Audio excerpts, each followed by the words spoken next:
It's Wrestling Reality 101 with me, Justin LaBar here, Triple Live Radio, presented to you by the pub at Tonidale. Big thanks to them. Shout out to them last night. We had our special Monday night broadcast. We have more of those coming up over the next few weeks. I believe our next one is Monday, March 11th. So again, big thanks to Sean, Rob, and the entire crew, the pub at Tonidale. Check it out in Oakdale, PA. I am the preacher of reality, and I am scared of what I might preach. You see, I have always been with a thought. I dismissed. Every time somebody would say, what if The Undertaker? Maybe The Undertaker won't be at WrestleMania. I'd be like, come on, man. It's WrestleMania. The Undertaker's going to be there, okay? He's not going to stop being at Mania until he retires. But I'm starting to get worried. You know, he was in Nashville, obviously. Had a meeting with Vince and all last week. We never saw any sight of him.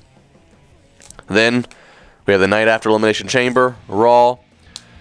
I thought that might be when we get, declaration of what his goal is. In fact, if you look back in the past, it's always been right around the February 20th area that Undertaker's intentions become known of who he's going to fight and feud with for WrestleMania. Well, that has since now passed. Next week, next Monday, they are in Dallas, Texas. They are in the home state of the Dead Man. But the billing main event is John Cena versus CM Punk. Winner gets to go and challenge The Rock at WrestleMania. Now, there's ridiculous on certain logical levels, even for a babyface in John Cena, of why he would give up the opportunity that he had to fight 29 of the guys for at the Royal Rumble. Why he would just give it up in one fell promo and whim. But here's the fact of the matter. My problem that I have with all this is that we have CM Punk versus John Cena. Now it seems that they're not going to take John Cena out of the main event, obviously. So the only explanation, the only outcome out of this is one of two things. Either The Undertaker does make an appearance, the gong does hit, or at least some teasing of The Undertaker does happen, and that then signifies we're going to get the heavily rumored CM Punk versus Undertaker match. Or what I am now starting to feel might be the more prominent, impossible scenario, some kind of crazy ending.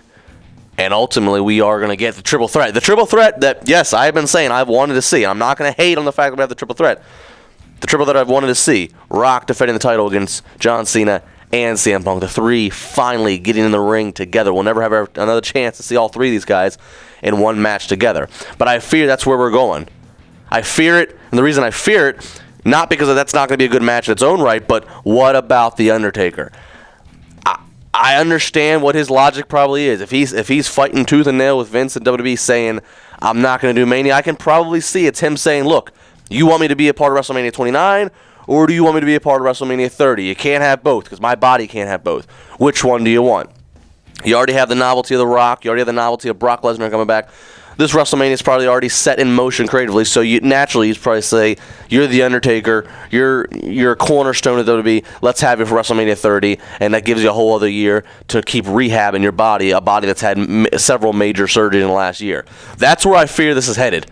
That's where I fear it's headed, and I understand, I guess from an intelligence standpoint, that's what The Undertaker needs to do, if that's what's best for him in order to compete and get one more Undertaker quality match out of him, and that be his last match at WrestleMania 30. I get it, and I'm fine with the triple threat for a WWE Championship, if that's what happens.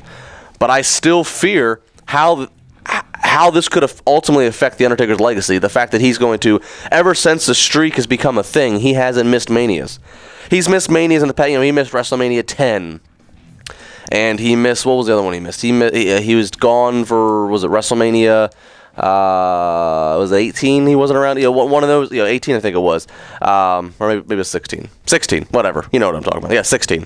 He's missed some WrestleManias along the way, but the fact is, the streak wasn't the streak then. Ever since the streak's become a streak, he's been around. So I have a problem with how this is all shaping up. We'll see how it plays out. Obviously, we'll talk about it over the course of the next 2 hours. 412-320-7925 is the number. sportstalk@tribweb.com. Tweet me at Justin LaBar. Triple Live Radio, Wrestling Reality 101 with me, presented by the pub at Tonydale.